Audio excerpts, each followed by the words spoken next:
Hi everyone, welcome to this webinar on the three skill levels for GMAT. I'm Piyush and I'm going to be your main host in the webinar today. A very warm welcome to all of you who have joined from different parts of the world. So please feel free to go ahead and introduce yourself. Tell me more about yourself. Tell me about which stage of your prep are you in, because this webinar is going to be really exciting. It's going to be very helpful for you, and I'm going to share a lot of insights from my discussions with more than 5,000 students over the last 9 years. So you're going to learn a lot about how the GMAT really functions, how you should go about planning your studies, and all of that in depth. Okay, so do feel free to go ahead and tell about yourself. So hi Harshal, happy to know that you have okay, you're just starting from today. That's really good. So you are at the right place at the right time. So hopefully you'll be able to understand what not to do and what to do in order to get to your GMAT in time. Okay, great to know that you're planning it in May. If you're putting in about 20 hours of effort every week, you should be able to meet that deadline. And taking it in May is really a good thing because that helps you to actually apply for the round one applications and have buffer time for another retake as well. In fact, I'll most likely be conducting a separate webinar for this as well, where I'll be talking about what should be the ideal timeline if you're looking at scholarships and getting into top schools around it. So I'm really happy to know, Herschel, that you have planned it right. So just make sure that you keep momentum on the side, because if you are a working professional, momentum is probably going to be the biggest thing that you have to take care of and build. So do ensure that you do that. Okay, great. What about others? Okay, I Okay, so anyway, I don't see any other comment yet. So Herschel is the only one who is participating, and please don't uh, feel shy or restrict yourself, because this webinar is all about like how will you participate and how will you discuss amongst ourselves. Okay, so great to see you guys here. We are gonna actually start with a quiz. Actually, there has been some changes in the online GMAT, the new online GMAT version that has happened effective from 8th of April. So we thought that we'll share those learnings with you in the session today as well. And what better than a quiz or an interactive way of sharing the learning? So please open this Kahoot app, which you can see kahoot.it. Just go to www.kahoot.it and enter the game pin as 6291757. If you want to play this game, let's have a small interaction around this game, and then we'll get started with the webinar. So we'll be sharing the screen. We will be giving you one question at a time, and all these questions will help you learn something about the new online GMAT format, which has actually made it, in my personal opinion, a lot better than the test center GMAT now. So uh, do open kahoot.it. You can see on your screen www.kahoot.it and enter this game pin. There are 5 interesting questions, and you're going to be scored on these questions. And let's see who is the winner at the end. So Snowy Yak has joined. Let's wait for a few more players. In the meantime, I'll just take up some questions. Uh, Gauri also says I'm planning to take it in May. Great, Gauri. In similar thing which I said for Herschel applies. Okay, Shai Krishna says I'm looking to improve my GMAT score. Okay, great. So we'll talk definitely about that aspect as well. How do you improve your GMAT score? Hemant, I've taken a break from job to prepare, studied high school maths for 7 weeks to prepare quant and going blank when attempting questions. So Hemant, in fact, what you're talking about is very similar to my first 15 minutes of the discussion that I'm going to have probably in the webinar once we start. So that's something which used to happen with me as well, but I'll tell you why that happens and how you can overcome it. Okay, so good to know, smart Herschel, you're there in the game. I see 4 people are already there. I'll wait for, I think, Abhijit, you can wait for another 10-15 seconds. If you have not opened the app yet, please open it by going to www.kahoot.it and then like use this pin 6291757. Okay, and those of you who will be watching the recording of this webinar probably will not be able to participate, but at least you'll be able to learn some important things. Okay, so Abhijit, I think we can go ahead and have the first question up now. Okay, so, and feel free to join in, those of you who are joining a little late also. So let's have the first question. Okay, we have 6 players in now. That's great. So Abhijit is gonna share the first question, and we will quickly talk about it. Yeah.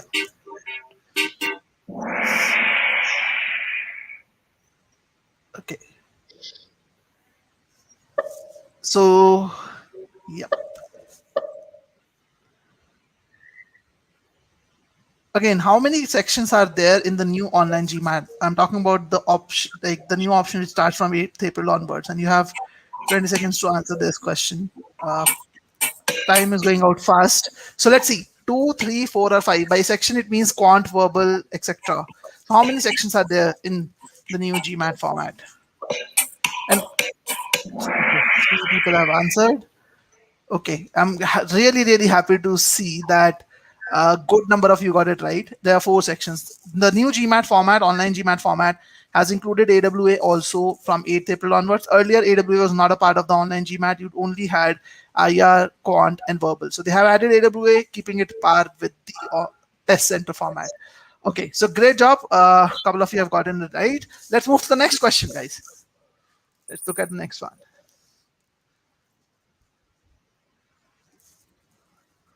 Which section order is allowed in the online GMAT?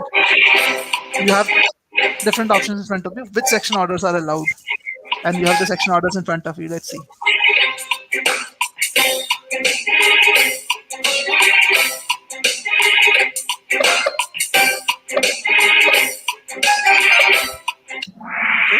And this is another important change.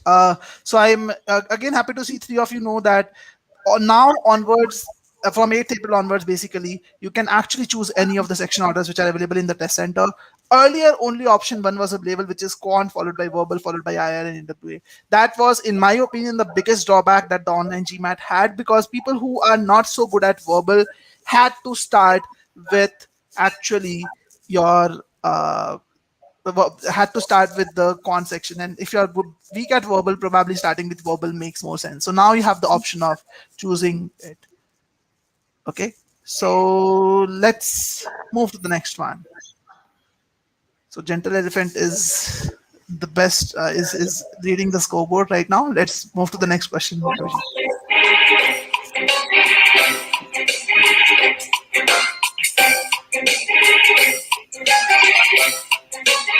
So for how long do you have to wait to get the new online GMAT scores? So after you attempt the quick GMAT, how long do you have to wait to get the scores? Okay, great guys, like 100% accuracy on this. So now you can actually get the scores right away. That's another change which has happened. Earlier, you had to wait for 2 to 5 days easily, or sometimes even 7 days to get your scores, which added to a lot of anxiety. So now it can be actually viewed right away. You can see the unofficial scores right away on the screen. Okay, let's move to the next question then. So 3 points, three questions, and ensuring that the test center GMAT becomes very comparable to the online GMAT. Okay, this is a true or false question. ESR is available in the new online GMAT. Is it true or false? Is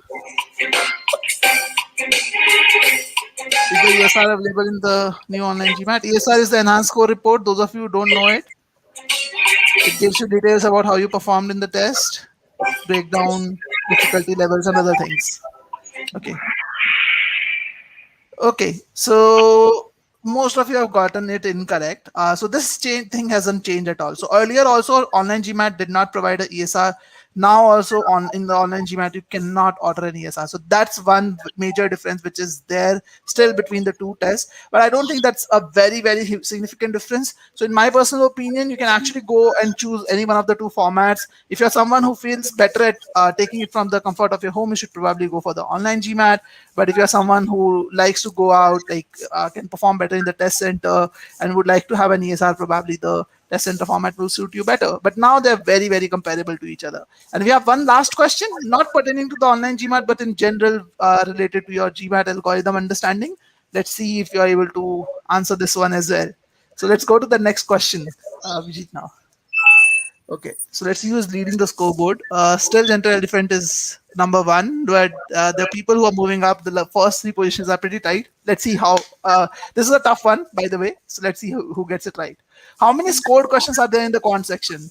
So out of the total questions, how many of them are actually scored by the GMAT? Okay, when I say scored, I mean you have to subtract the questions which are experimental in nature.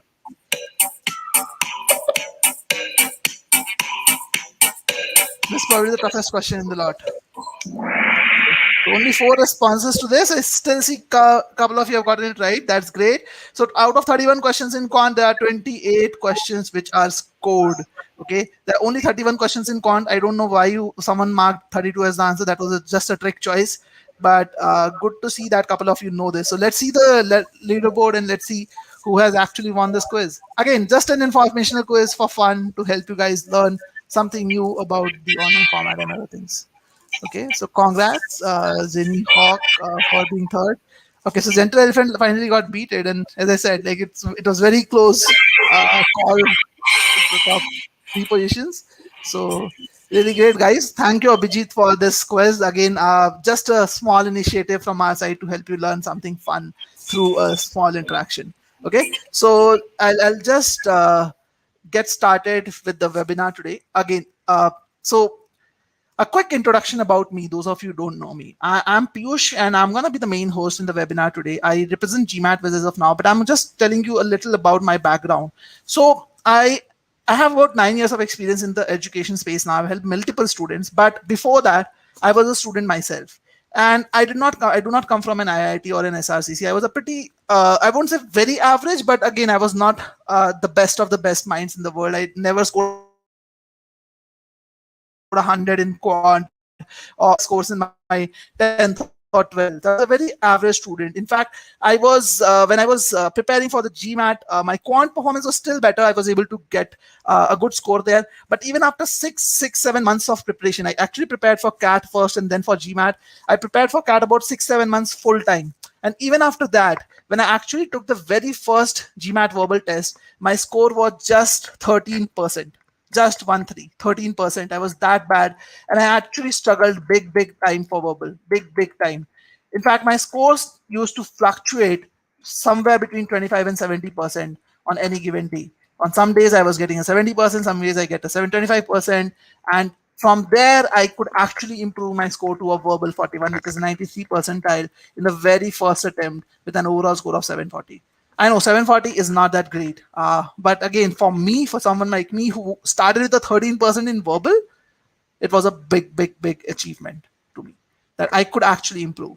And having been there as a student, I have struggled myself to get to this level a lot. I've been through a lot. I have done some good things, some bad things, and this webinar is going to talk about that because I interact with at least 5 to 7 people on a daily basis. I'm talking about 5 to 7 new people, and irrespective of the time it's going on, I still see people doing the same mistakes that I did when I was a student, and I intend to help you educate with that. Some of the common concerns that I'm going to answer today, some of the common questions that I'm going to answer today are going to be around, let's say, for example, when I was a student, I used to always feel that, okay, I always get stuck with 2 close choices in the end in verbal.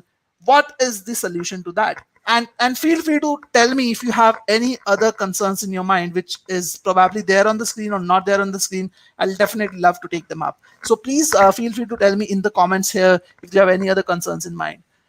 I also used to face this problem that when there was no time limit, I was probably get a question right, but I was not able to solve the questions within the 2-minute time limit which is provided. In the practice phase, when I was just solving the official guides, probably my question accuracy was about 80%, but my scores in the mocks was never that good.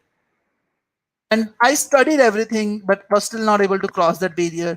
I didn't know how to improve my performance. And I was struggling with the unfamiliar genres such as social sciences, philosophy, and economics. These are some common concerns that I face, that I see students facing. And please let me know if you guys also face these problems when you are studying in your day-to-day study schedule, or if you have any other issues in your mind which you are facing, which is troubling you and not letting you score. We are going to cover each and every one of these concerns today in the webinar. Okay, Nishit is saying how to improve in RC. So Nishit, generally when I take these webinars, I take examples of sentence correction to bring across a point which can actually be applied throughout every single area. But good today we are actually talking about RC in depth. Okay, so again, it's not an RC based session, but I'm going to drive across a point through RC in particular. Okay, so be with me and we'll actually learn it. So Pragun will definitely talk about timing. As I said, timing is one common concern many people face, and I also face that. So we'll definitely talk about that. So overall, what we'll do is, again, I'm not I'm not telling you what we will cover. May not necessarily be in the same order, but we are going to cover these points. We'll understand the core problem behind timing, behind not scoring that well on the GMAT or the mock test. We'll understand the core problem. Then we'll talk about the 3 skill levels. Like this webinar title was 3 skill levels. So what are these 3 skill levels all about? Why do they matter? And how do you take care of these 3 skill levels? And how do you master these skills strategically? How do you go around mastering these skills, not just learning around them? And how do you plan a study strategy to score 700 using these skills? And in the end, I'll open it up for a Q&A session where you can ask any kind of questions that you have about your prep.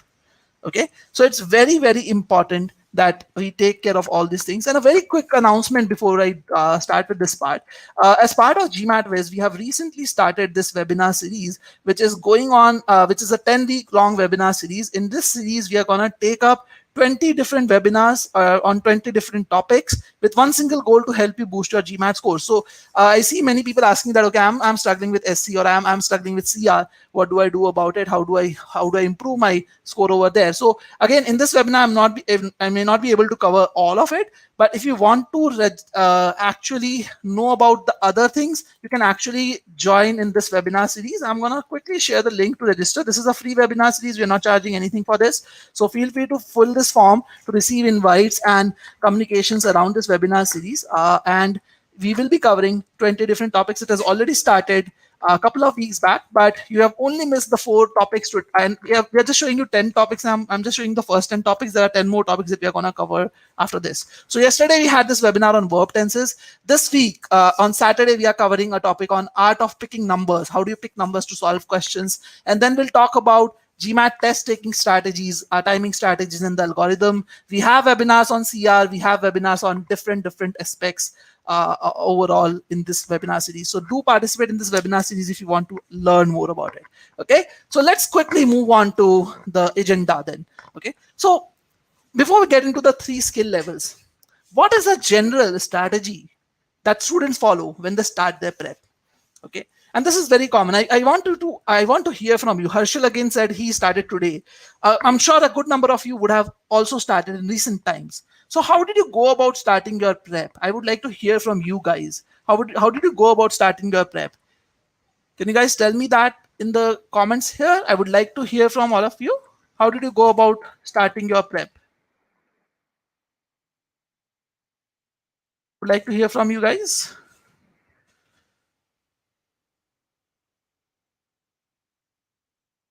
How did you go about starting your prep?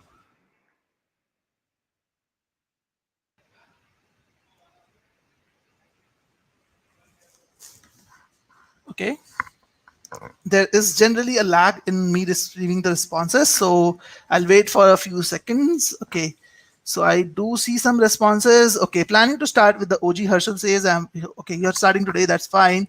Pragun says GMAT Club questions. Nishit says started with OGs and videos. GMAT Club questions is what Gautam did. Pragun started with Manhattan books. Shita says joined GMAT classes, but after they got over, I was inconsistent. Okay, Shita, that's another common problem that people face when they join classes. Can we find offline videos of webinars? So Mehul, actually, if you're talking about the webinar series that I shared, if you register for this webinar series only, then you will get the links to the recordings also. Okay, even for the past ones. Classes from institutions. Can we see old webinars conducted? Yes, Sai, you can see the old webinars. You'll actually get the recording links in your email. And in case you have missed it, you just need to go to GMAT Club's YouTube channel, GMAT Wiz YouTube channel, which is our YouTube channel, and you can actually access any webinar from there. So just register for this webinar series and you will get the notification for the same.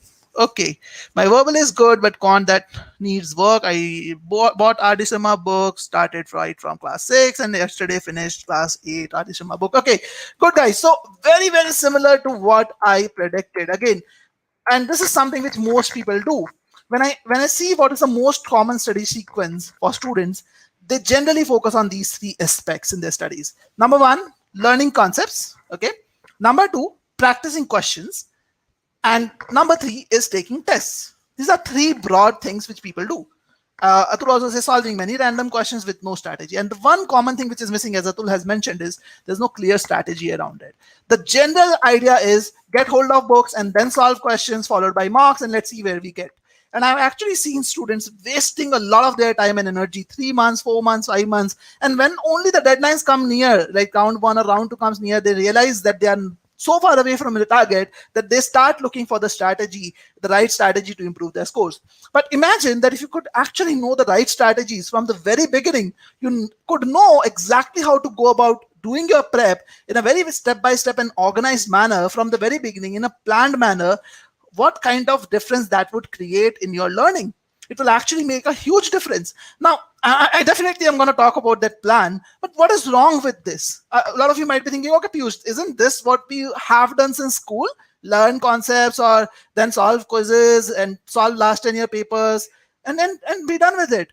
That's what we have been trained to do. But is that going to work on GMAT? That's the question that you need to ask. And trust me, I'll just take a quick example. I'll take my own example that how did I start my prep? When I started my prep, what was my thought process and how I thought and how my thought process evolved over a period of time. And then you will understand why this is not going to work on the GMAT and what is then it's going to work on GMAT. So what I did was I started looking at, okay, what are the sections on GMAT that are tested? Okay, so in there's a quant section, there's a verbal section. So for me as a student, quant was equivalent to maths. That's how I was looking at it.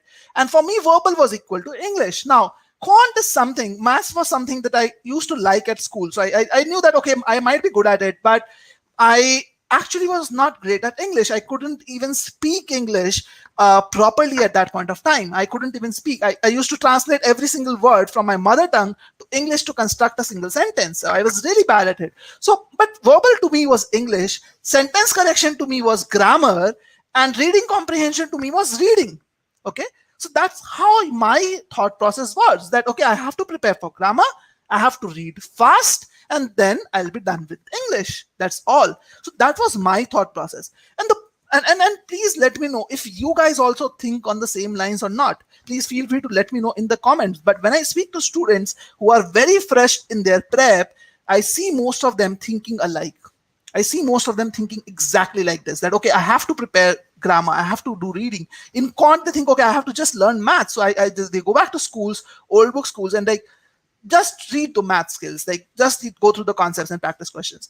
But the problem is not just that you are thinking in this way. The problem is it wasn't just me, not even just students. There are many tutors in the industry also who think the same. When I went to and researched about it online, that, okay, which are the best classes around me, I joined one of the best classes in my area, okay, in my entire city actually. I did a lot of research. It is one of the biggest coaching institutes in the country today. I'm not going to take names and blame anyone, but I joined one of the best classes out there. I interacted with tutors. And one of the initial advices that I got was, Piyush, you need to improve. Like I told, okay, I'm not very comfortable with English as such. So I'm not sure if I'm going to do well. So one of the advices that I got was, Piyush, get Ren and Martin. And in fact, on the internet also, there were many people who were writing this, that, okay, get Ren and Martin and learn the grammar rules. Okay, so how I actually started sentence correction was, for me, sentence correction was grammar. It was synonymous to grammar. So how I started sentence correction was, I bought Ren and Martin, and I started with this exercise of, yeah, let's learn grammar. Let's do that. Okay. And what I did was I learned various concepts. I learned about simple, complex, compound sentences. I even went ahead and learned about adverb of place, time, quantity, and in which order they should come.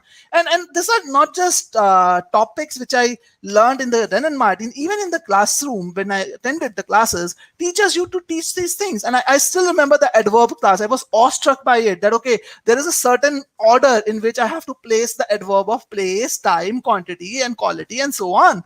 So I thought, okay, I've gotten a magical trick which is going to help me solve any adverb question. But what started happening was, after some time, I learned more rules, and then I used to learn the exceptions also. Okay, there were certain exceptions to those rules. And then teachers used to teach me exceptions to those exceptions as well. And that's when things started to becoming messy. After 2 months of focusing on this direction, I definitely knew thousands of rules. I memorized a lot of them, but only remembered a few, because it's very difficult for a normal human being to remember those many rules at a time. And the outcome of this was my score, the poorest thing about this, all this effort was my score was still inconsistent. I used to score poorly every time, and I'm focusing on this word every time for sentence correction. My accuracy was rarely above 60%. Okay. And whenever I used to look at the explanations and everything, I used to only realize that, okay, I missed this rule this time around. So I got to be more careful about this rule. So I used to note it down that, okay, next time when I look at a sentence, I'll think about this rule. But the biggest problem was, how do I apply all those 1000 plus rules which are there in a sentence in that short a period of time? It was honestly very, very difficult, getting very, very difficult for me. And please feel free to let me know if you are also facing the same issue. This was exactly the scenario which was happening. I was completely clueless. I had put in a lot of effort without any clear outcome of what was happening. Every time I was missing out on one rule or the other. I was not really clear how it was going on. And again, this is not just with sentence correction. I'm gonna give an example of reading comprehension as well. How did I actually learn reading comprehension?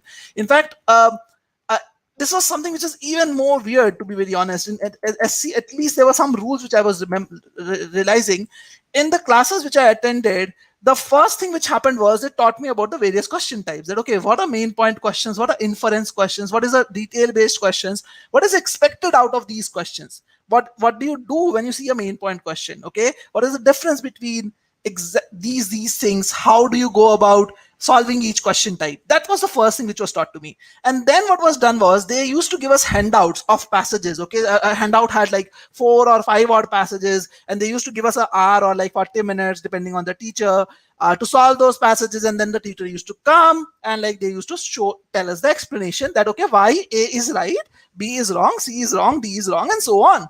That was the whole process. So my learning curve was simple. Okay, learn about the various question types, then solve passages. Okay, so I used to go back home, study material was there. I used to solve a lot of questions from the study material. Teachers also taught me how to read newspapers. I remember those days. I used to sit, I actually quit my job for my prep at that point of time.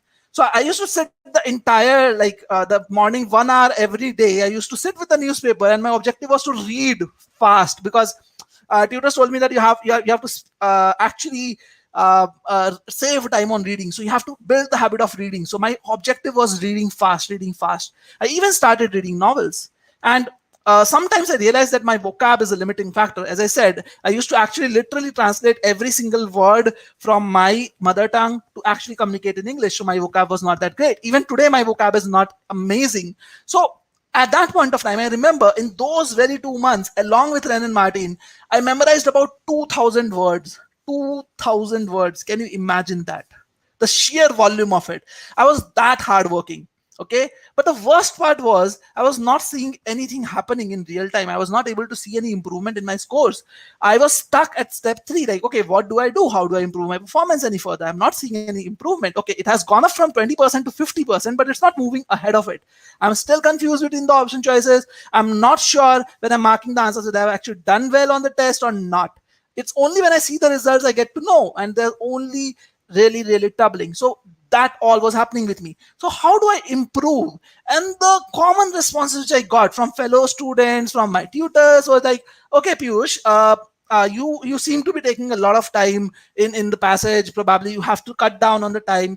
So skim through the passage, read the first line, read the last line, maintain a gaze span that, okay, look at only the top part of the screen, and continue scrolling so that your focus is there. Some people said that, okay, don't scroll. I did a lot of things. People told me that, okay, solve more passages. Okay, do more practice, probably you'll improve. It's just a learning. There's nothing to learn in RC. You just practice, and that's what is gonna help you improve.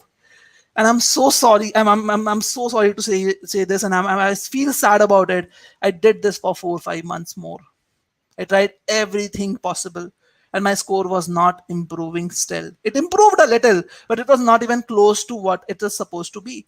And this was mostly around my CAT preparation. But again, CAT again similarly tests you on similar skills for RC at least. In SC, it's slightly different. But even after that, on Quant, I was able to score a 99.9 percentile in CAT. 99.9. Imagine that. That's like in the top 200 students out of the 2 lakh students who are sitting for the exam. Okay, But in verbal, I was even struggling to score a 70 percentile. And those of you who don't know about CAT, a 70 percentile on CAT is very comparable to a 20 or a 25 percentile on GMAT. It's that bad. So that was the situation I was in, even after all of this. And now when I look back as a tutor, that okay, what went wrong with my prep style? And I'm sure a good number of you will be thinking, okay, what is going wrong? The core problem, the core issue that was there was that no one ever taught me how to read a passage. That was the core problem. Okay, and I'm not blaming anyone. No one taught me or no one told me how to read a passage either, or I did not focus on that part. My focus was just on skimming. That okay, I have to skim and I have to get the answer. So what happened was, since my focus was on time saving strategies, my focus was on getting the question correct in that particular time, I always skimmed through the passage and I never got the questions confidently correct. Okay, and this is the biggest problem which I faced.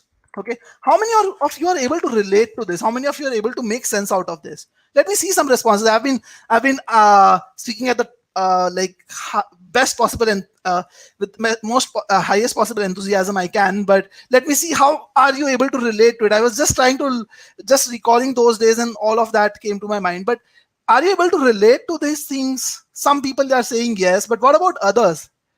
Let me hear from them. Okay, and I'm gonna have a glass of water in the meantime. So please share your thoughts in the comments here, and let's make it interactive.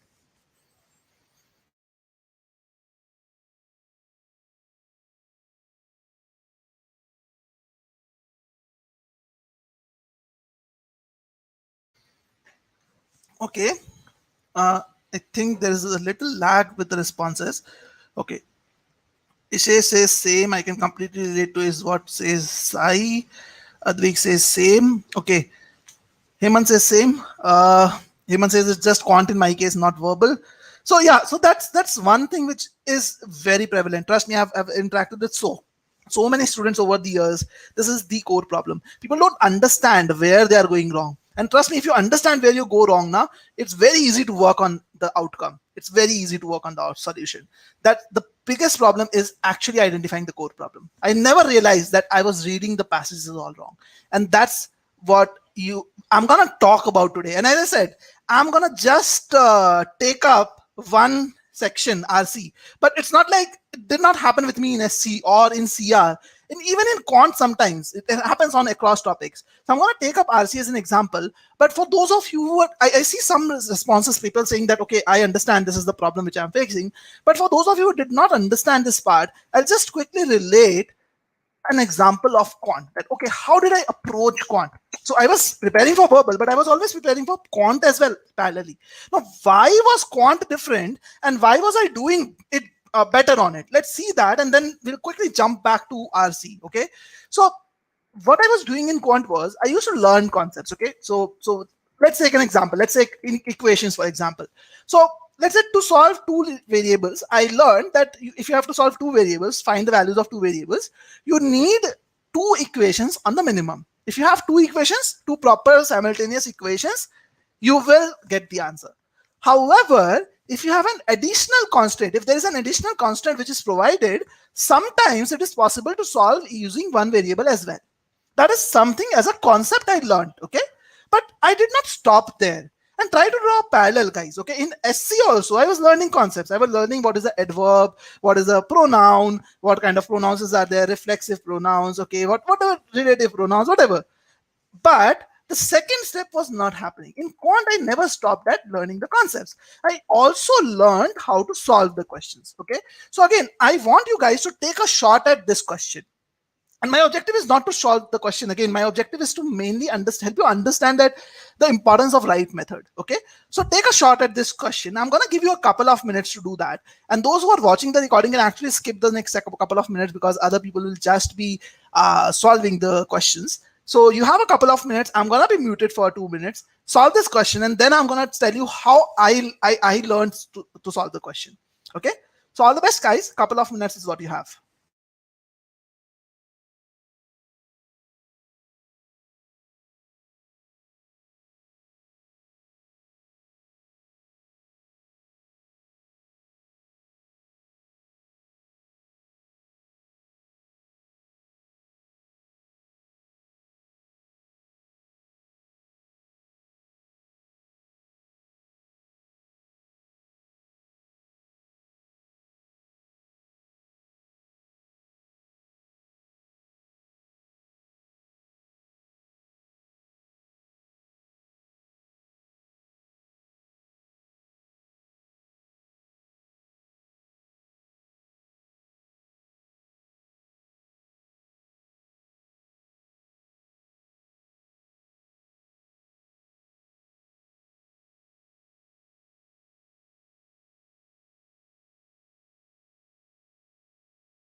And if you find the solutions, please feel free to post it in the comments, in the chat rather, basically.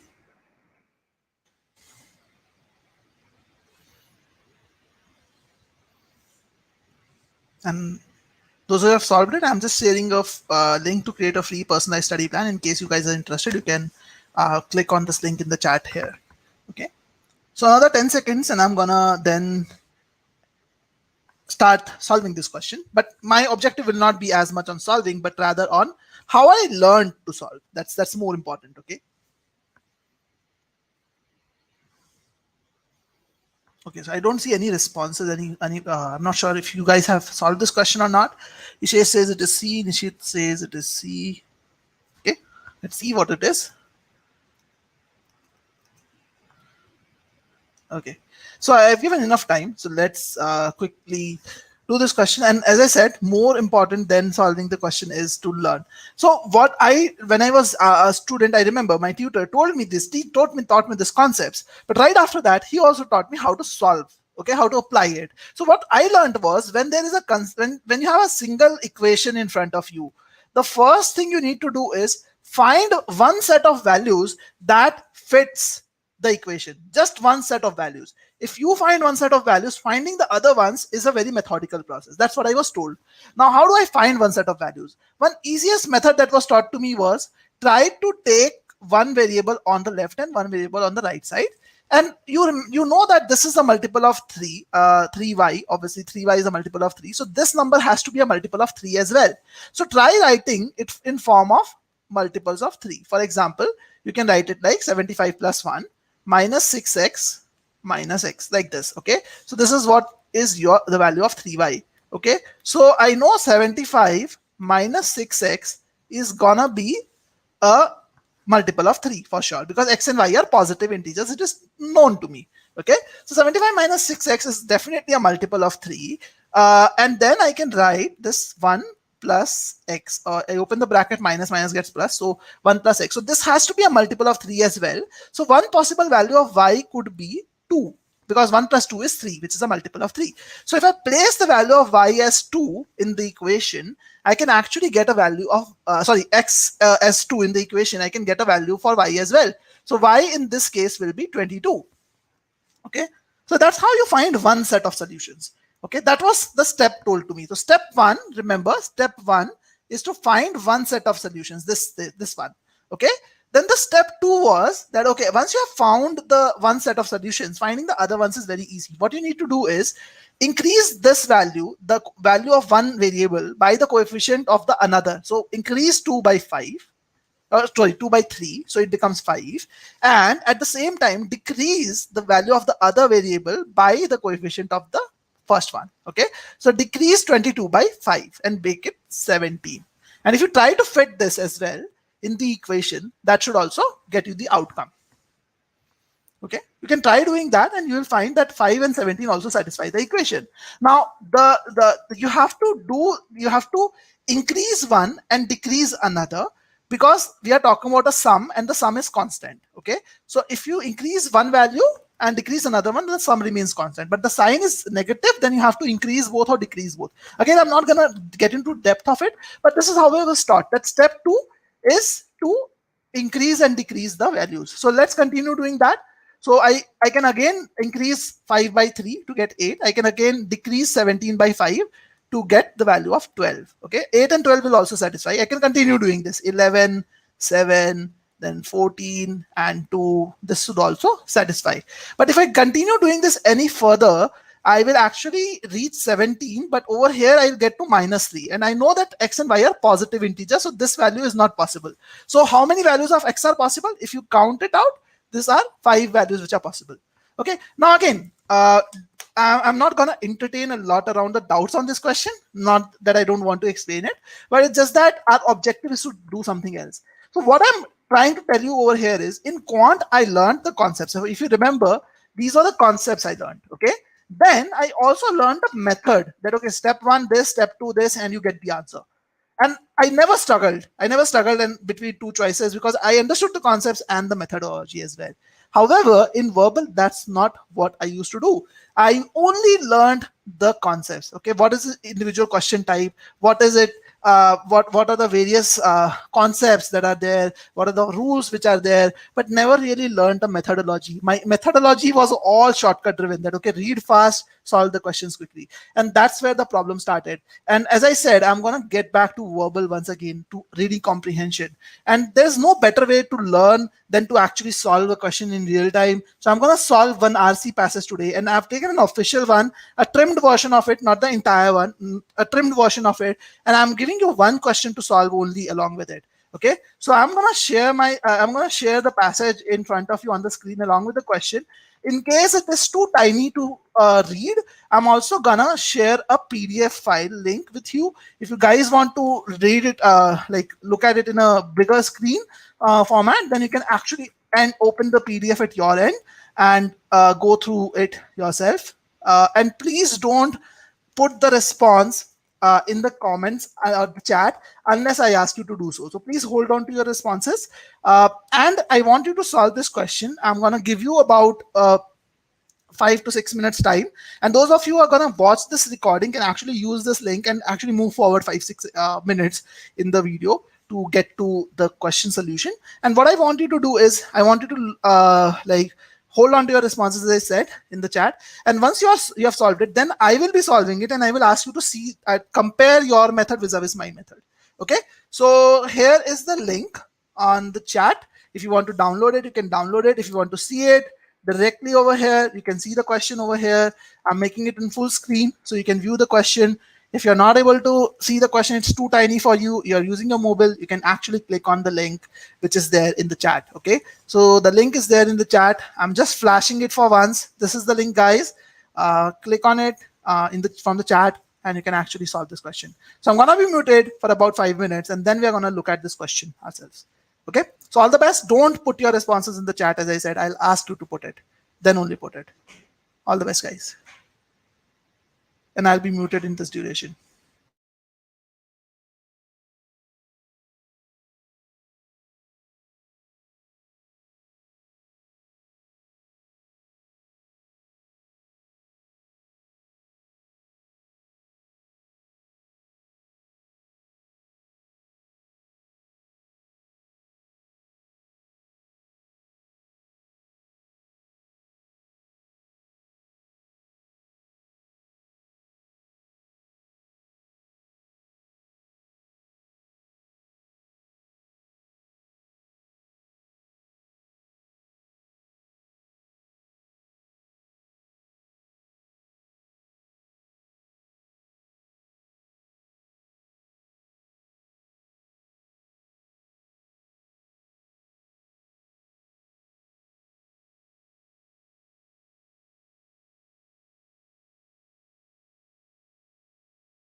couple of more minutes before I ask you to report your responses. So please don't put your responses as of now.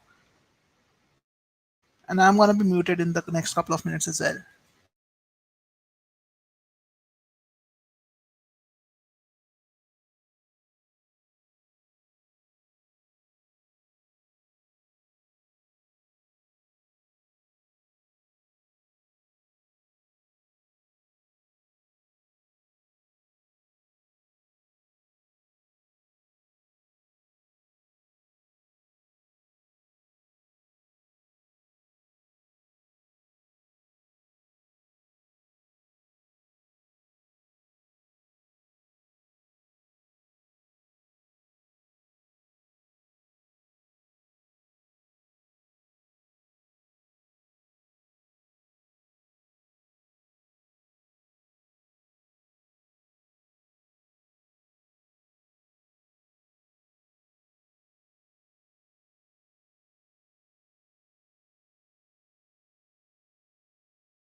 Okay.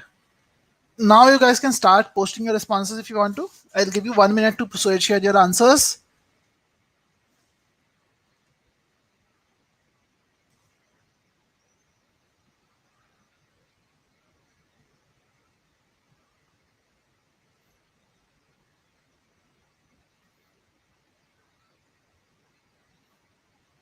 Just 1 minute to share your answers. Please do so now. Okay.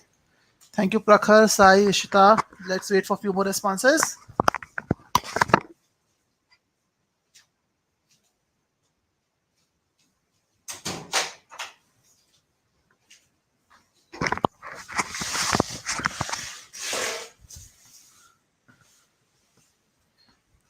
Okay. Okay. Interesting. So I have most people going for B. There are a few who have taken up E, and some of you have taken C as well. And one person, Ishita, has taken A as well. Okay. So no takers for D as of now. Okay. Good, guys. So uh, again, a difficult question to start with. To be honest, a 700 level question. And I did this question for the first time today. Okay. And in the last couple of years, I have not solved a RC passage properly, like a proper question. I have not solved. Before that, I have done it. So for last 2 years, I was not in touch. But what I'm gonna do is I'm gonna still attempt solving this question in front of you today, exactly how I did it today, exactly how you're supposed to do it today, and I'll tell you what is the right reading style. And I want you guys to focus on this very, very closely. See exactly how I'm approaching it, and I want you to, and then I'll ask you a question that what was the difference in your style of reading vis-a-vis my style of reading, and I would like to see your thoughts on the same. So let's get started. So for my ease, for the ease of explanation, what I've done is I've actually broken it down into smaller parts. So I'll bring them one by one, but I'll read it exactly how I read it the very first time today. Okay.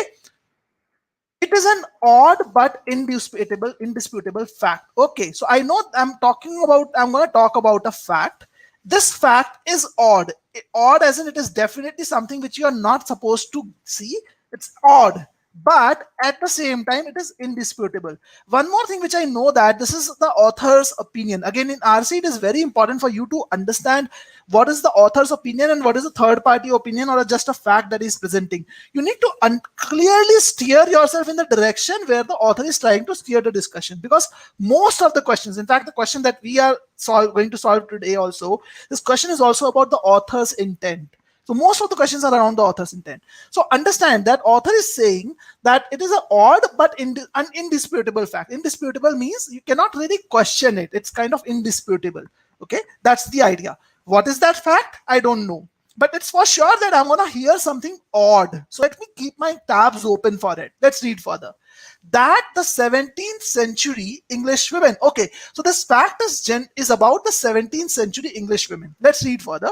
Who are generally regarded as one of the as among the forerunners of modern feminism. Okay, so I'm talking about a fact.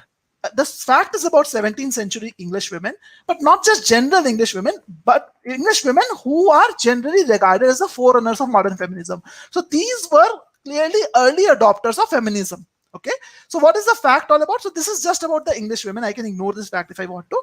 All I know is these English women were early adopters of feminism. Let's put it that way. What is the fact? I'm still not sure. Let's read the fact. Are almost all identified? Almost all. It means nearly everyone, very close to almost 100%, let's say. Nearly everyone identified with the royalist side. Okay, I don't know what the royalist side is, but it seems to be something around royals or some royal family, but whatever. It's around the royalist side. Are all identified with the royalist side in the conflict. There was a conflict between whom? Royalist and parliamentarism. Okay, known as the English Civil Wars. And don't mind my pronunciation, it's not that great, so please don't mind it. But what I know is that there is an odd fact about the English women. It's indisputable that almost all of them, they were early adopters of the feminism. Almost all of them were on the royalist side in a conflict between R and P. So obviously, probably they're going to talk about some conflict or more about the fact. But what is odd about that fact? What is odd about that fact? I'm not sure. Probably that all of them identified on the royalist side. Maybe that's what the author wants to communicate. But this is whatever is the author's opinion. There is no third party opinion over here. Okay, because it doesn't say some historians believed or some researchers believe. It is the author's opinion. Let's read further. Since, okay, so there is a cause and effect over coming up. Okay, since, let's see. What is the cause? What is the effect we are talking about? Royalist ideology is often associated. Okay, it's not, the author is not saying that it is associated or it is the same. It is he's saying often associated. Who, by whom? By probably other people. So you can see that he's not writing by other people, but he's saying since royalist ideology is often associated, what you need to understand is this is where the author is not talking about his own opinion. When he uses the word often, he's not talking about his own opinion. He's talking about generally what is the scenario. He's not talking about his own scenario. You have to understand it that way. I always think about the intent.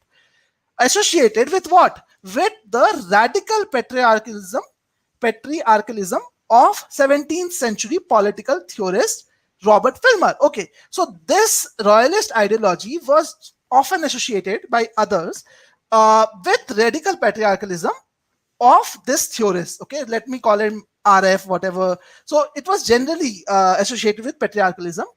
A patriarchalism that equates family. Okay, so this is giving me a definition of patriarchalism. So if you're not aware about the definition, don't worry about it. And that's something which I tell students also, that GMAT does not test your understanding of a particular word or limit yourself to that. So please don't keep a mind block that, okay, I don't know what patriarchalism is all about.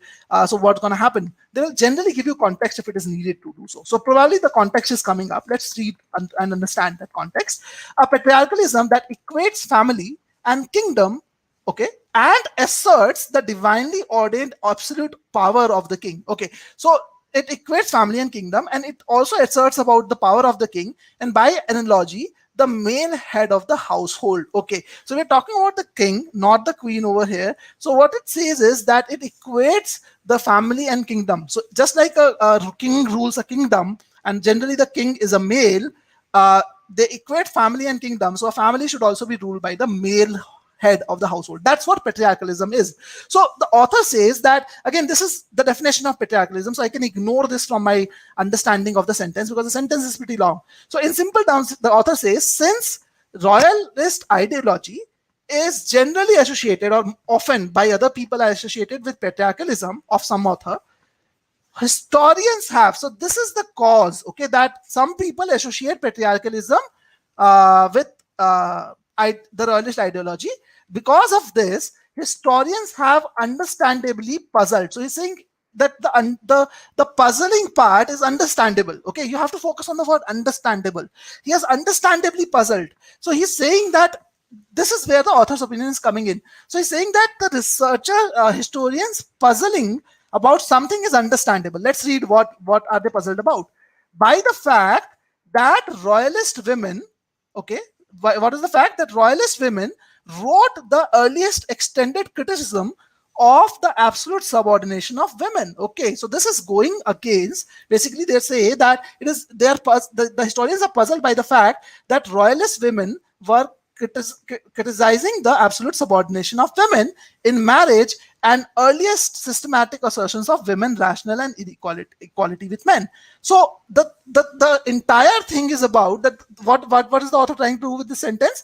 He's saying that since royal ideology is generally often associated by other people with patriarchalism, historians have a rational, has a reasonable reason for being puzzled by the fact that royalist women, royalists were about patriarchalism, the same women criticize the same thing, patriarchalism, basically.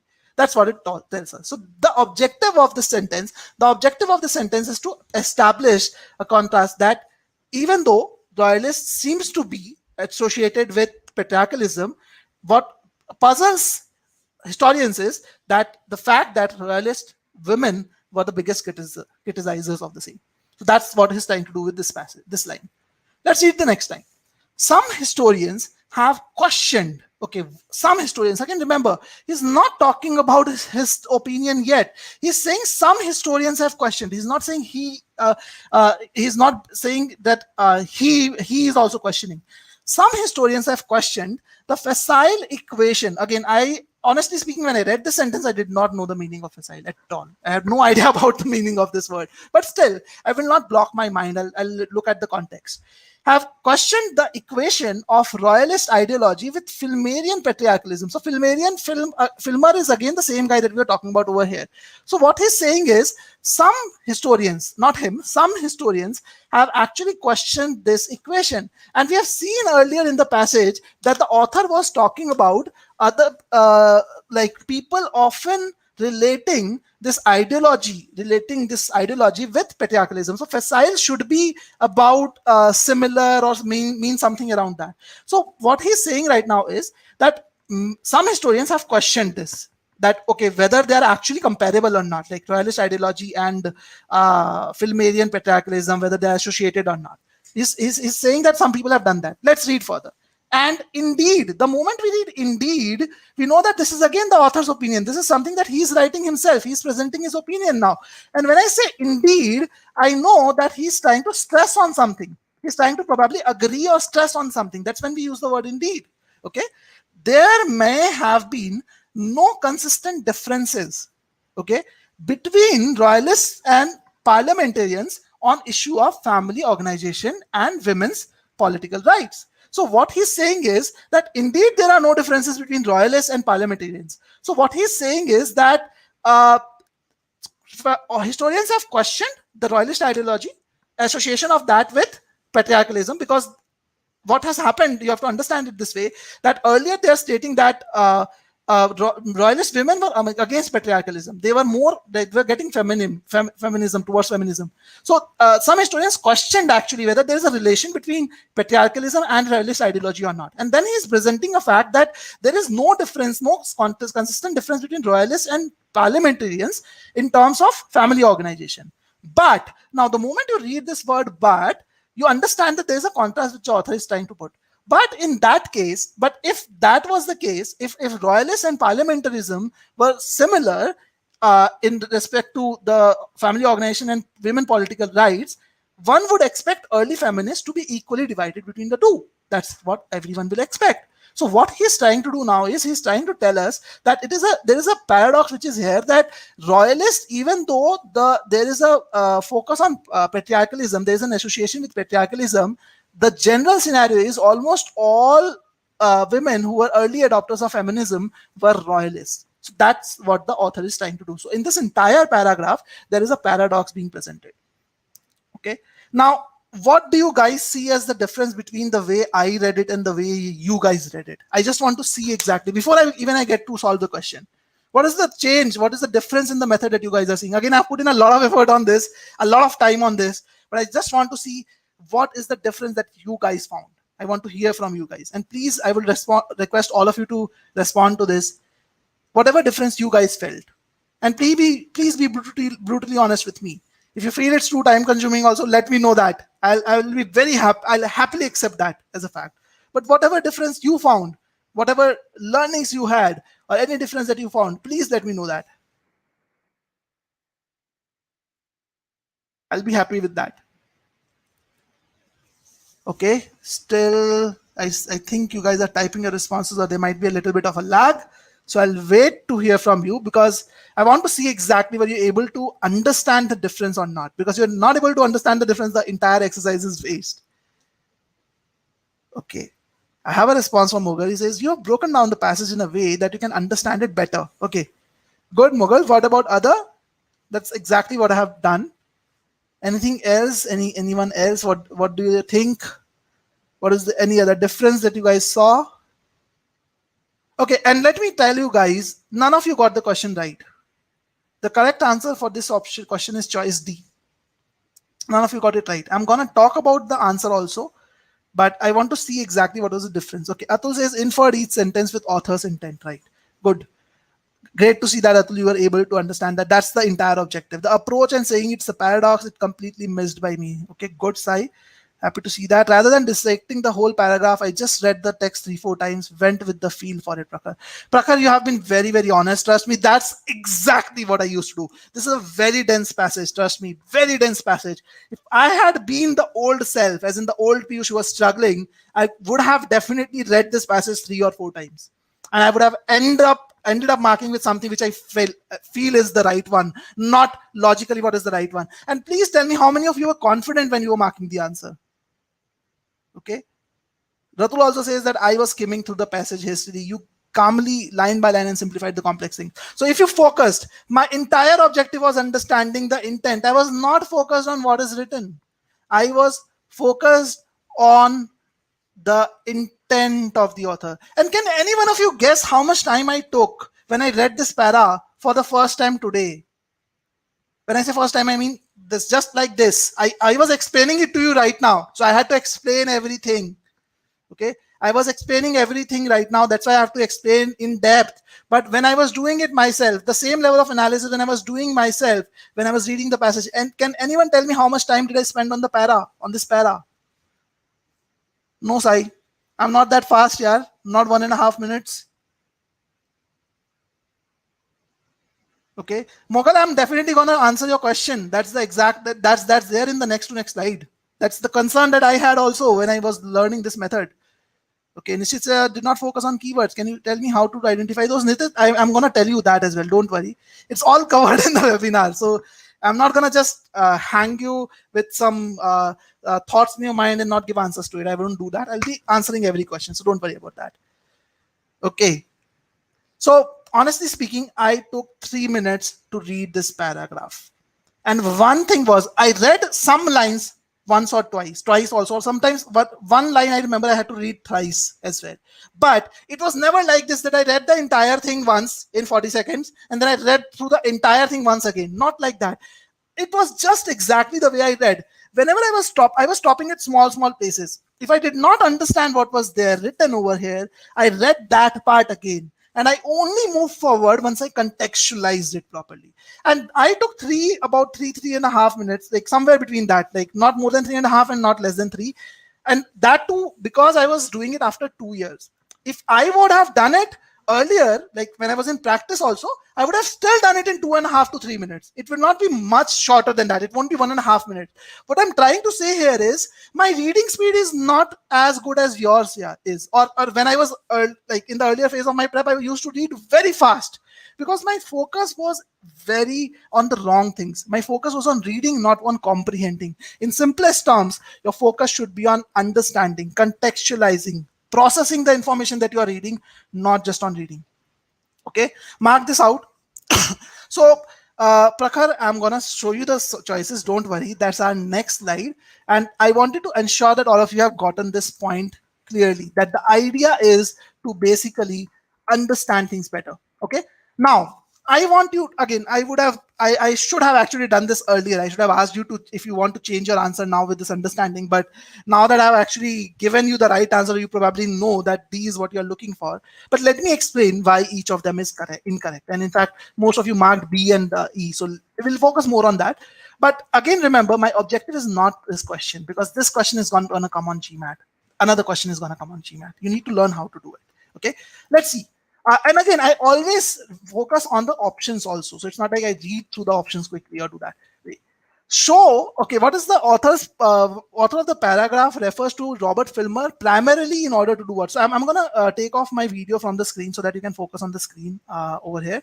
So what does the author? Why does the author talk about Robert Filmer? So clearly, the author was talking about Robert Filmer in the second line.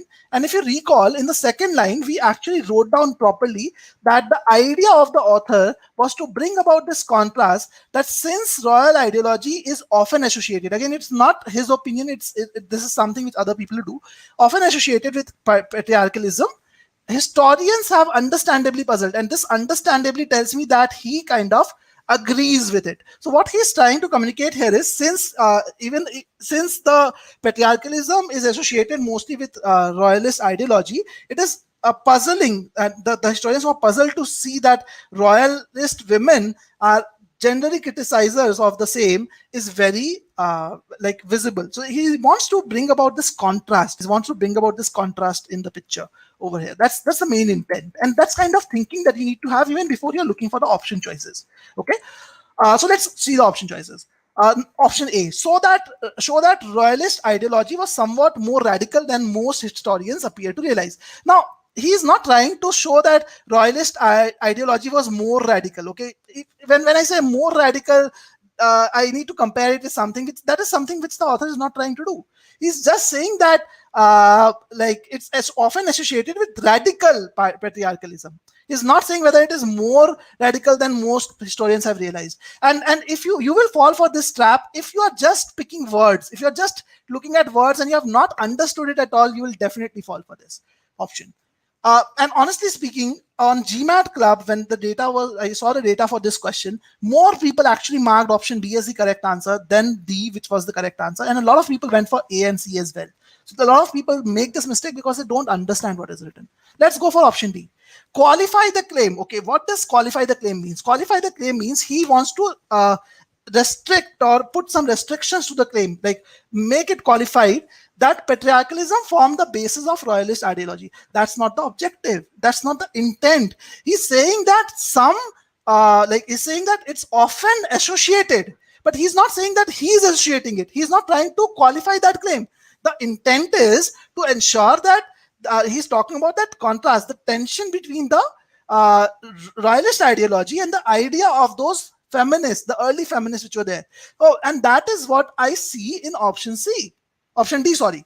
It says highlight an apparent tension. There was an apparent tension. He's highlighting that since royalist ideology was associated by many people with patriarchalism, it is puzzling to see that royalist women were against it. Okay, so that's the tension which he is trying to highlight through this. That's why he has brought about that particular thought process. Now, what is wrong with choice C? Question the view. Now, question the view. Focus on this word. Question the view that most early feminists were associated with royalist faction. That's not something that is happening, because it's clearly written that it's an indisputable fact. There is no questioning on it. It's clearly saying that it's an indisputable fact, and that's something which was not being questioned at all. Okay. Now, option E, argue that royalists held conflicting opinion. Okay. Now, he's not arguing, first of all. When you argue, you present the pros, the cons of that. So he's not arguing. He's just stating that royalists were talking, who were mostly supposed to be associated with patriarchalism, even though then the royalist women had different views. Okay. So he's not arguing at all. He's just highlighting the difference. He's not arguing at all. So you need to understand this. And the reason why most people don't get this right is the entire thought process of time saving. And this is exactly what I was doing. So Mogal, you asked this question, isn't this time consuming? Trust me, I also used to think the same. And when I was learning this method of reading it with contextualizing, it did not happen in 3 minutes for me in the very first go. Okay. Obviously, when I was learning this method, I used to take even 10 minutes to read a passage, or 12 minutes to read a passage. But the good thing was I was getting a high accuracy in the questions. So I was happy about it. But because I tried so many different methods earlier, and none of the methods were working for me. None of the methods were giving me a consistent accuracy. Now, the biggest reason why people don't get questions right, and this is to all of you who are saying that I am struggling with RC or any other area. The biggest problem is we try to save time too soon. And how most students do it is they read the passage too quickly in the first read by doing it in 2 to 3 minutes. I've just given you one para, so you would have probably spent 1.5 minutes on the para and rest of the time on the answer choices. So what happens is when you don't read it too clearly, you only have a rough idea of what is being mentioned. You don't have a clear idea of what's being mentioned, and that's when you go to the option choices. And when you go to the option choices, you have to reread the passage again. Now, what's the point in rereading again?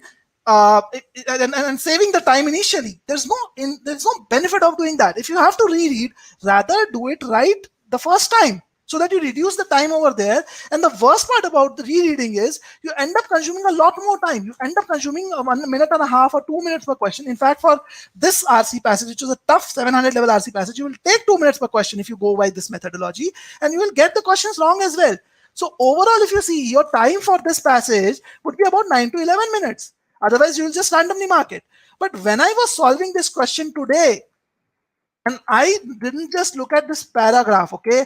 I read the other paragraph also. This was a 2-paragraph passage, 400, about 375 words, very typical of GMAT tough questions, okay? So it took me 3.5 minutes approximately in the first para, but since I was contextualizing it so well, the next para became very smooth for me. And what you need to understand is GMAT is same for everyone. If you're getting a tough question and you're doing well on the GMAT, everyone else is also getting the same tough question if they're at the same level as you. So there is a there is a little bit of time efficiency which will kick in. So when I solved the first para in that 3.5 minutes, the next para only took me a minute and a half to read and understand. So my overall reading time was around 4.5 minutes. What that helped was I was having a crystal clear understanding of the passages, and that because of that I could eliminate choices confidently. And only in one question, I guess, I was confused a little between two choices. For that, I was still able to answer it quickly because I had a decent understanding of what's the author's intent. So overall, my time per question was just 45 to 60 seconds. So if you look at the entire thing, the extra time that I spent over here, I made up for it over here very easily. And the best part is I was confident of the answer choices that I marked. I got 100% accuracy on this one. And the overall time for this passage was just 8 minutes, which I took. I just solved 4 questions. There were like 5 or 6 questions on GMAT Club. I just solved 4 of them. And I picked one of them today to discuss. But remember, our objective is not to RC. So those of you who are looking at this recording right now, I took this question to help you understand a very, very important phenomena, that you should not be running after saving time. You should be focusing on learning how to read a passage. That's the main thing which you need to do. And if you are running after saving time, you'll be always confused about the meaning. You need to refer back to the passage. You will always be low on confidence while marking the answers. So please let me know if you guys are able to relate to what I'm saying. I just want to do a quick check. Again, I have been shouting for a lot of time. I've been explaining all this stuff. Just want to make sure all of you are with me. Are you able to relate to it? Quick yes, no, guys. I'll just have a sip of water in the meantime. Quick yes, no.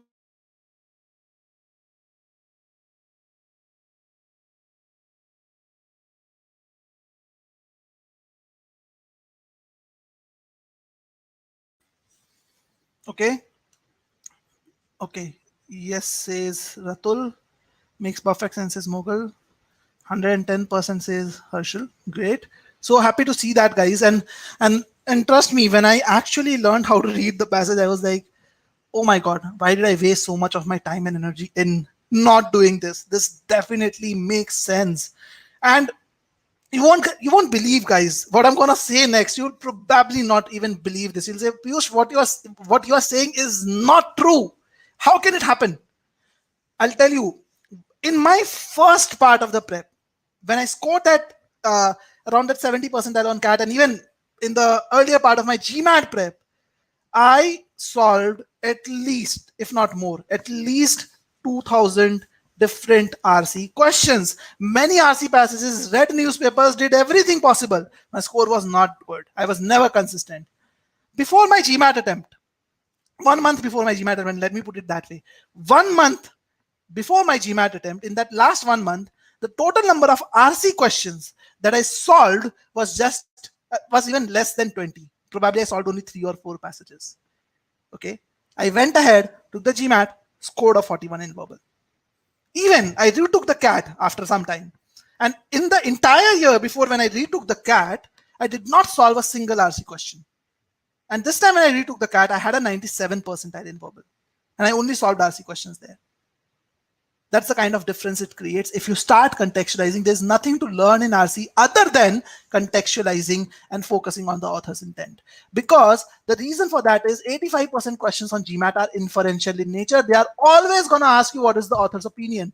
And the good thing about 700 level questions and the bad thing about 700 level questions is they will focus on global inference rather than local inference. So you have to have an understanding of the entire passage. You can't just go to a specific line and pick the answer over there. Okay, so that's what you need to do. And in order to get this done, this is what I recommend. Always do involved and evolved reading. You have to think like the author. I'm just summarizing what we discussed quickly. We have to think like the author. You have to understand the author's point of view. That's the most crucial thing, more important than any single thing that you have done or while reading the passage. Don't worry about the detail. Focus on the intent. And this can only be done if you break the sentences into small chunks. You break the sentences as you read. That will help you derive the meaning of individual sentences. And for every subsequent sentence, you have to relate back to the previous sentence. You have to continuously do that. And if you remember, I was doing that exact same thing. I was relating the information as I was reading. And this will help you to understand what the author is trying to tell. Transaction words and conjunctions are important, and you have to summarize each para. So the solution to the problem is focusing on comprehension speed. Most of the people, when I say most, I mean more than 90% students that I encounter are focused on reading speed. How do I overcome this barrier? How do I read fast? But guys, let me ask you guys also, please tell me, did you read fast or I read fast when I was reading? Is your reading speed faster or mine's? And I've done this exercise with many of my students. I am 2 to 3 times slower. I am 2 to 3 times slower in reading stuff. I read much slower. I actually became a lot slower in reading. I'm 2 to 3 times slower in reading. But when it comes to comprehension speed, I am 3 to 5 times faster. And that's where the battle is. That's where the actual battle lies. You have to work on your comprehension speed, not your reading speed. We focus on the wrong side of the things. That's where the trouble lies. And in order to build the right comprehension, these are the things that you need to learn. So I talked about the method, but how do you take care? How do you learn this method? A lot of you were asking, how do I do this? Yeah, how do I do this? You told about it, but how do I do it? So you need to understand where to pause. And I'll talk about this a little more when I talk about sentence correction, because where to pause is a skill that you don't learn in RC. Because RC is a very big paragraph. You have to learn it with small sentences. So you first have to learn where to pause, which you learn from sentence correction. Then you have to also understand taking care of complex words. If you come across complex words that you're not aware of, you should not get bogged down. Try to understand the context around it to get a meaning and a rough meaning of the complex word. If you're not able to move ahead, but how do you take care of complex words? That's what you have to read. Understand, differentiate, learn to differentiate between facts and opinions. Differentiate between author's opinion and the third party opinions. Understand the intent. That's only when, if you do all this right, that is when you will be able to understand the intent. This is the right way in which you are supposed to build your RC skills. And you try to compare it with the initial phase of my learning, which I talked about. If you remember, there was no strategy of reading. The only strategy was solve more questions, get more questions to solve all the study material which is there. None of my teachers focus on teaching me. They, in the classroom also, when they used to solve that handout, their objective was to tell me why one option is right and 4 are wrong. None of them told me that, okay, Piyush, this is the meaning of the passage. This is the intent behind the passage that the author has. So that's what you need to do. You need to understand the intent. And that's one of the biggest reasons when in GMAT Viz, if you're a GMAT Viz student, you'll be able to relate to this.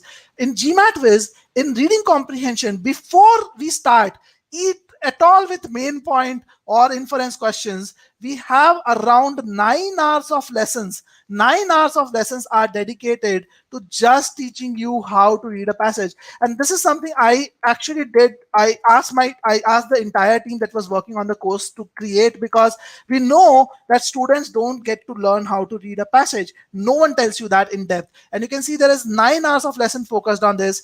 I just want to show you one detail. Again, if you're a GMAT student, you can do this yourself. If you're not a GMAT student, you can actually create a free trial account and check it out if you want to. So in just one part of it, in this part, transition words, if I open this module, in transition words, we are telling you exactly how to take care of transitions, how to take care of opinions. You can see how to do that. There are videos associated with it. Then there are quizzes also. It's not like a one-way communication. We are helping you to put that into practice. We have created specific quizzes which test your understanding whether you're able to understand the author's opinion, differentiate between it from other opinions, what are the keywords, what are the objectives. All of that is taught to you in a modular fashion. And only after you learn all these things, then only we get into individual question types. Not before that. Not before that in any scenario. We first tell you how to read a passage in depth, and that's when we go into the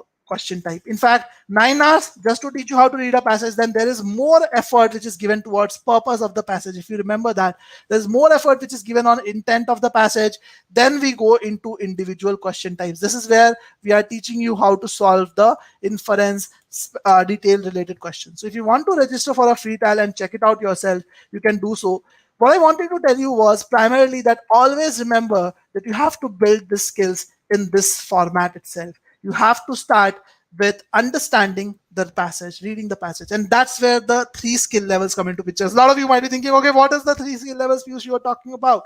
The 3 skill levels are all about not just focusing on content or the concept, focusing more importantly on the application, because application is what takes you to that 700 level.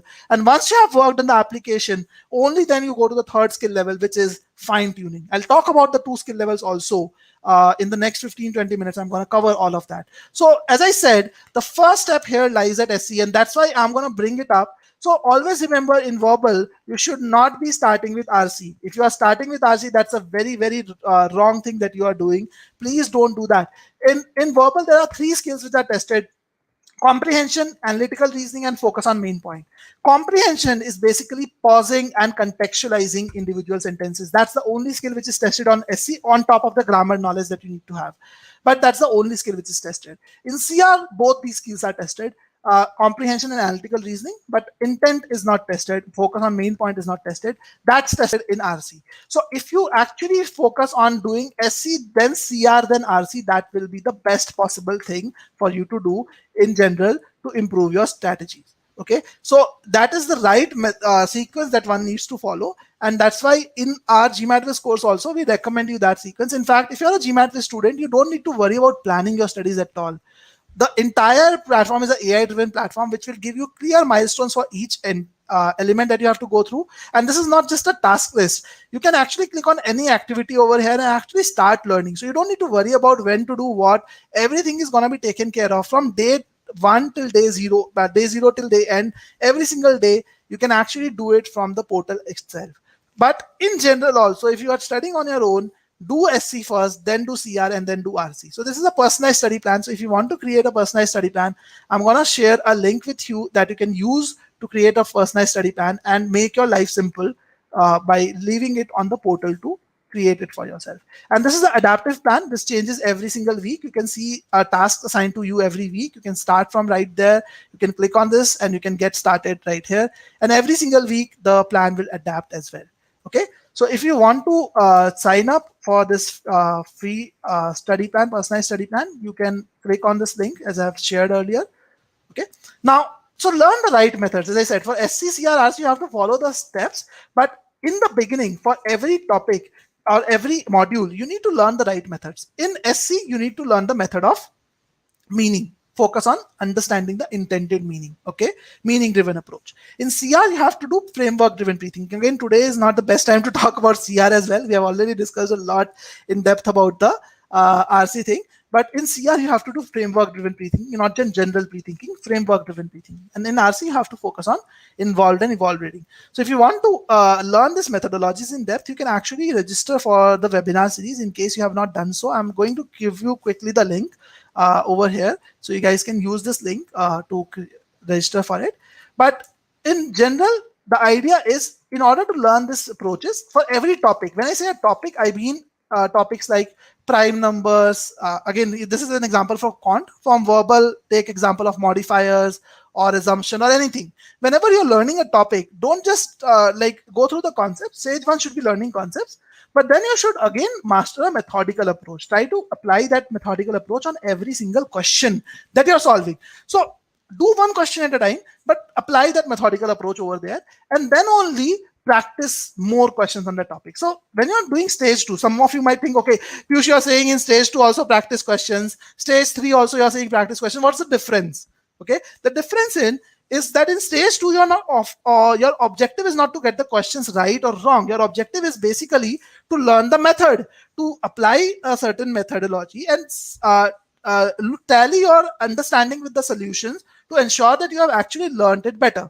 And that's what it takes. That's what takes me to the next slide, and I'll talk about the mastering the methodical approach in depth. And if you follow this, you'll be able to get to the 700 score. But if you don't do the second step, which is mastering a methodical approach, what will happen is, and this is something which most of the people do, they will end up repeating the same mistakes again and again, and that's why you'll get stuck in the score range of 600 to 650. So how do you master the approach? And remember, like, this step is very important, because learning the right methodology is just the first step. Okay, we talked about involved and evolved reading. Okay, that's one step that you know now how to read, but you have to master it to achieve the goal. Only when you master it every single time, that's when you're going to score a 700 plus. So how do you master it? Now, when I say master it, most people think that, okay, they have to practice questions and take the mock test, and that's when they will master it. But what you need to understand is, you don't learn from the number of questions you solve. You actually learn from the solutions. When you see a solution which is consistent with the methodology that you have used, and see the difference in your thought process. Imagine it today that had I not solved this question using the method, and I had just told you, okay, this is the right answer, this is the wrong answer, you will not have understood what the difference is. You're able to understand the difference because I solved the question right in front of you. I showed you how to solve it. Just a second, guys. So you need to look at the solutions and learn from it. What the problem with this is, most people do not put in this effort to analyze the solutions. They only review the solutions when they get the questions wrong. They only do that. And please feel free to let me know if you agree with this or not. Like, if this is the same thing that you have been doing. They only review the solutions when they get the questions wrong, and they only spend time on the option analysis. Even today, some of you are saying that, okay, why this option is wrong, why this option is right. If you just stick to the options, you will only understand how to solve that particular question, but you will not be able to understand how to solve another question. And this is where this improvement is gonna stop overall. So when you are looking at the solutions, how do you do it? I'm telling you the methodology. Please make sure that you follow this properly every single time. And I'm going to tell you an example of this as well. I'm going to show you an example of this as well. So refer to solutions following a consistent and logical method. Don't refer to solutions which are teaching you shortcuts. Don't refer to solutions which are not telling you how to read the passage or how to read the sentence. Because if you are doing that, then you're not learning how to solve another question. And the solution should be consistent. Consistent in the sense that they should be using the same method throughout. If there is a shortcut being used for one question and another question there is another method being used, that's something which is not going to help you as much. So you need to refer to consistent and logical methodologies. It's very, very critical. Second step is, you need to verify the solution of every single question, irrespective of whether you get it right or you get it wrong. So that's something which should be done irrespective of the accuracy that you have in that particular question. Ensure that you are doing it every single time. And as you are doing it, you need to spend 80% of your time reviewing the argument or the passage analysis. Don't just focus your energy on the options, as I said. If you just focus your energy on the option choices, you're not going to learn from it. You're not going to see that improvement which we were talking about. So don't focus on just the option choices. Focus your energy and attention, direct your energy and attention towards the methodology, the approach part. That's where the game is gonna change, most importantly. Okay, so that's the case. And when you are doing that, understand, note down the variances between the method that you have followed vis-a-vis the method that is being suggested. Okay, so do this properly, guys. This is very, very critical. This is the most important lesson, and I'm going to share some results also. People who have done this in the past have seen amazing results. I have gone through it myself. I have done this myself, and I have seen amazing outcomes for myself. But I'm not just the only one who has done this. There are many, many people who have followed this and have seen significant improvement in their performance after focusing on this particular methodologies. So ensure that you always do a variance analysis between the method that you are using vis-a-vis the method which is there in the solution. Otherwise, the learnings are gonna be very, very limited, guys. Okay, so I'm just showing you how to do this. Okay, I'm just showing you how to do this live in front of you using a solution. Okay, so this is a question which is again from GMAT platform. So what I want you to do is I want you to spend a minute on this question, just a minute, reading the question stem. Okay, this question argument stem, that's it. Not, don't solve the question, just read the question stem from your side. Just 1 minute, I'm gonna mute myself and then I'm gonna show you how to review the solutions. Okay, so all the best, guys. Just 1 minute.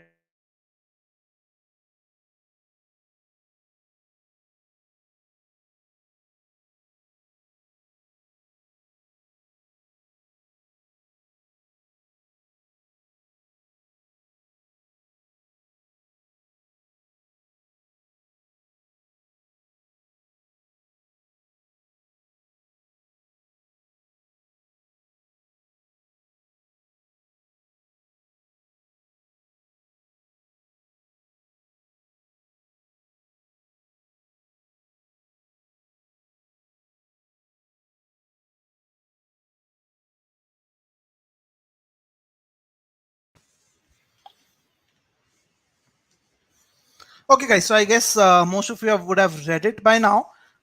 So let's quickly look at how to analyze the solution. And again, this is a CR question which I showed because we've talked a little about SC and we have talked a lot about RC. So just wanted to talk a little about CR as well.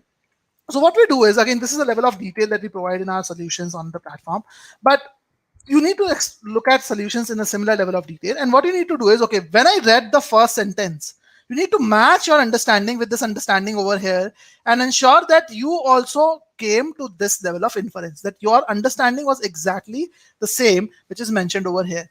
Okay, that's what you need to do. If you did not come up with the same level of understanding, that means you have made an error when you're reading the passage or this argument. And in such cases, you will miss out on small words and you actually mess up with the options.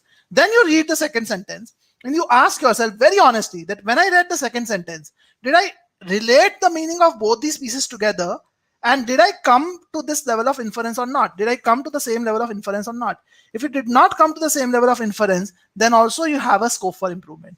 Similarly, you will read this sentence and you'll ask yourself that when I read the third sentence, did I come to this level of inference or not? So this is how you're supposed to relate the solutions to understand the deviation between your method and the right methodology.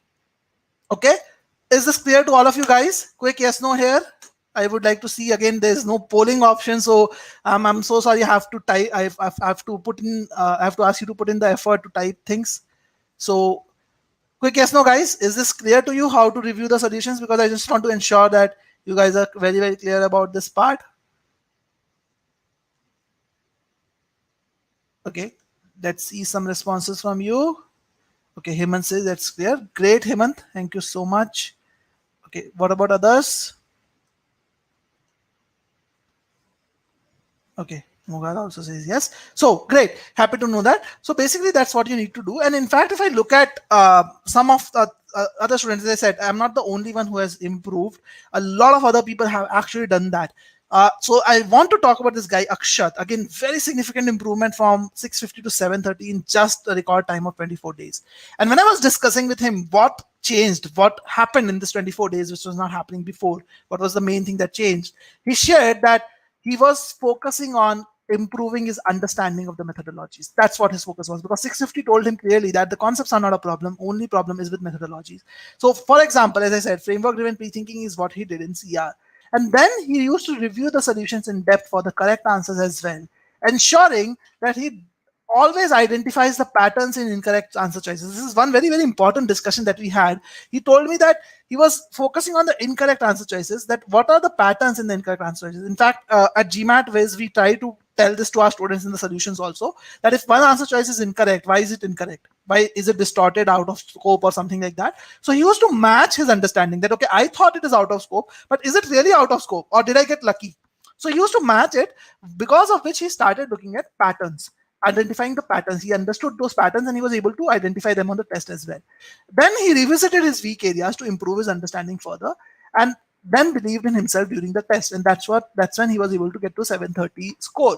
And he's not just the only student. There are many other students who have done this. Rajiv, for example, is a veteran test taker. He took so many courses, was struggling at a 680 even after 1.5 years of preparation. He was able to improve its score to 740.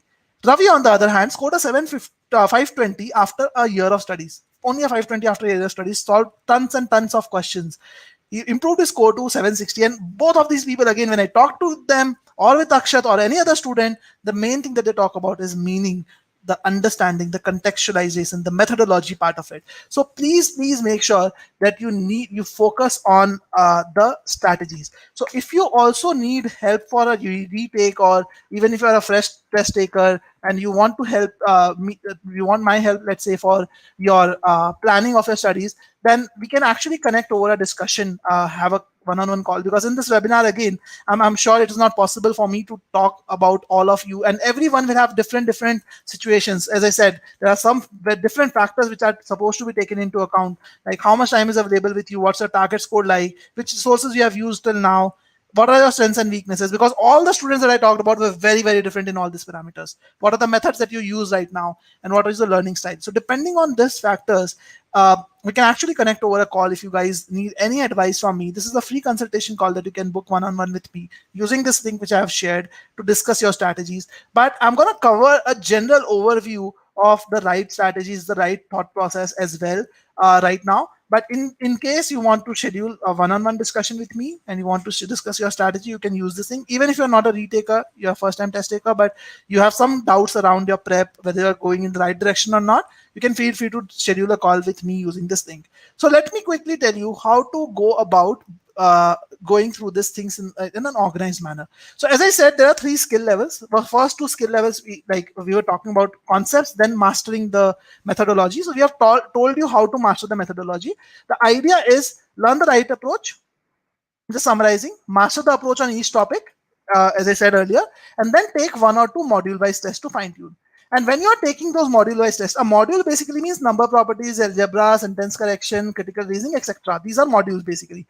When you take a module-wise test, take about 20 to 30 questions, around 30 questions on each of those modules. And this is supposed to be done, remember, this is the 3rd skill level which I'm talking about. This is supposed to be done only after you have mastered the methods. If you have not mastered the methods, then doing this is not going to change anything. This is something which people do, but they don't do the 2nd step there. So I'm assuming here that you have done the 2nd step properly, then only this 3rd step, this 3rd skill level makes sense.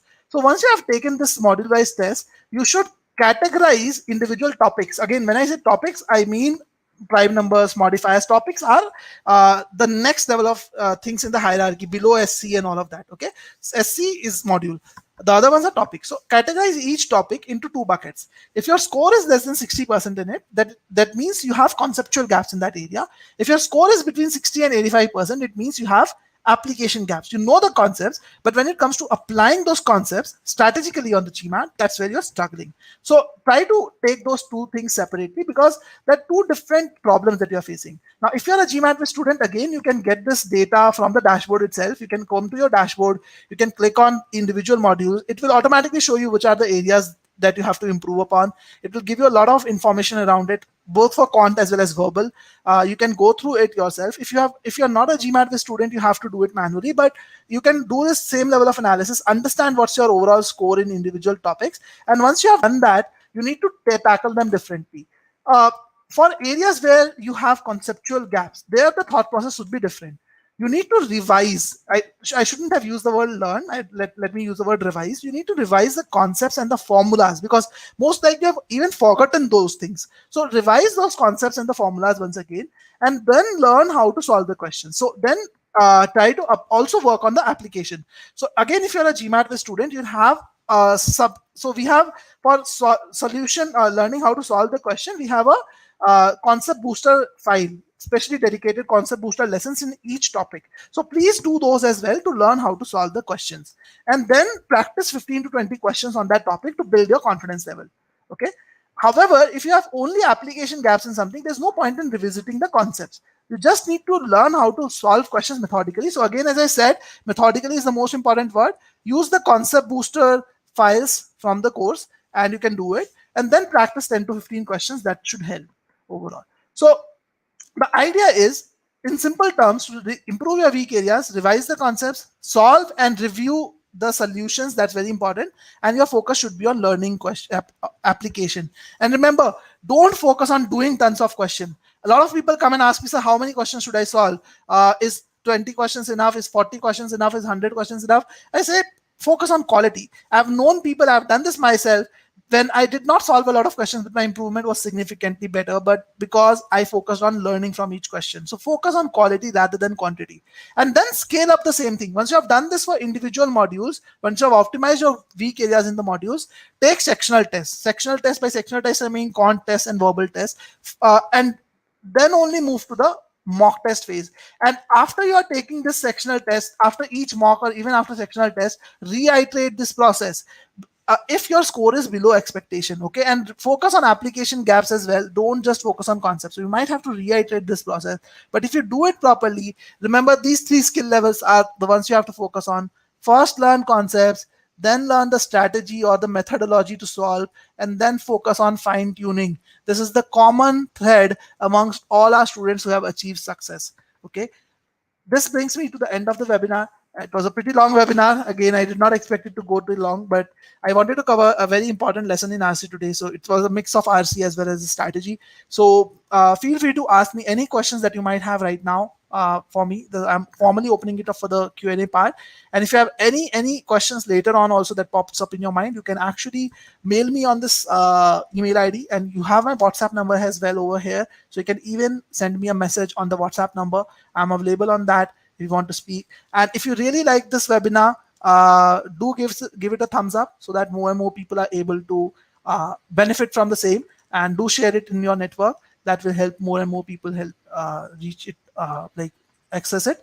And if you have any questions, any open-ended questions about your prep, feel free to let me know. Okay. And if you don't want to ask the questions here, if you want to discuss it with one-on-one with me, you can use this link which is there in the chat. I've just shown it on the screen. Okay. Okay. So I wait for a couple of minutes for the questions to pop up. Please feel free to ask me any questions. Okay, Somesh says I have scheduled a call with you. Looking forward to talking. Okay, sure, Somesh. We'll definitely connect at the scheduled time. Okay. Anyone else has any questions, guys?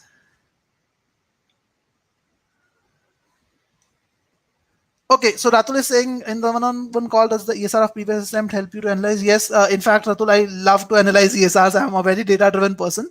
So please feel free to share your ESR. In fact, book the call, and if you want to share your ESR earlier also, you can send it to me on piyush@gmatviz.com. That way, before the call, I'll have those ESR in place so that I can discuss the analysis over the call.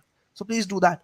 Mughal is asking, how much time should I spend on each skill level if I'm completely starting for GMAT prep? Again, Mughal, very, very interesting question. A very difficult one to answer because there's no set time for every level. It depends on an individual. It depends on your current skill level, your target score, and your learning pace also. So one easy way to do it is like you can go through our create our free study plan engine.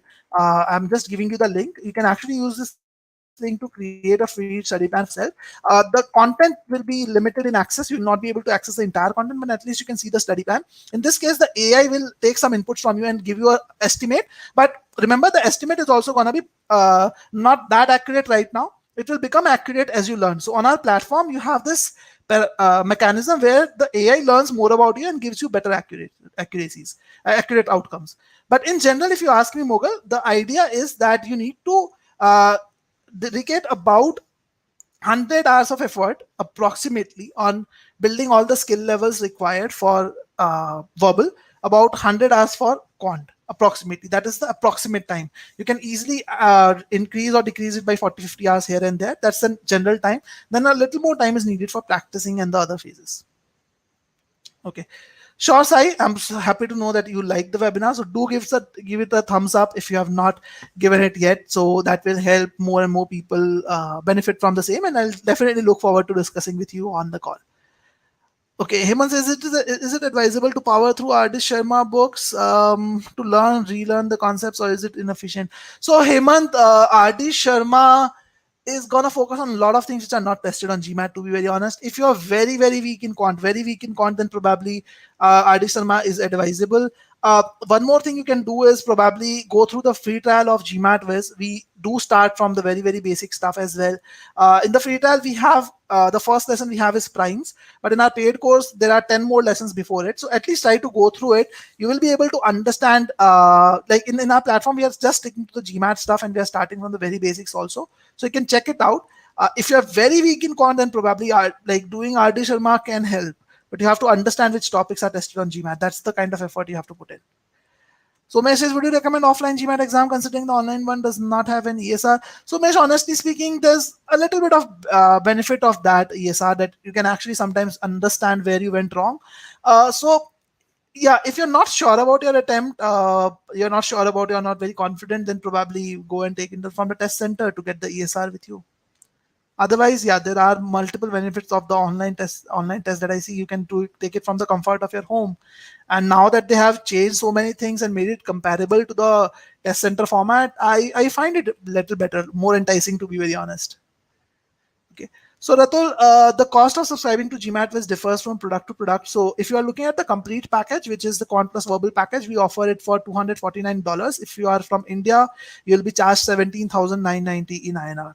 Okay, so that's the course fee, which includes all around 3,000 plus questions, all the modules for content verbal, a lot of practice tests, dashboard, personalized study plan, and it's the only course out there in the world which is a personalized course. It adapts in real time. It gives you different content and another student very different content based on their strengths and weaknesses. Okay, so there are much more about the course that you can check out on our website. Since you have asked, let me actually give you the link to check out our plans. So let me just get it over here.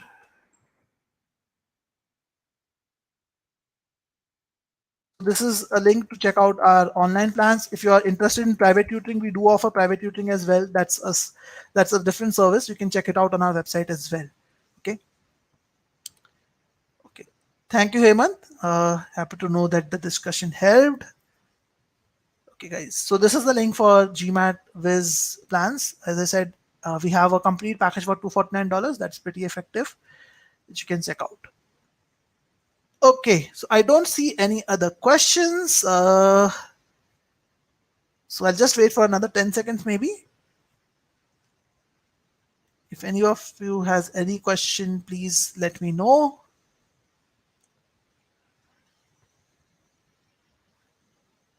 All right, guys. So I don't see another question.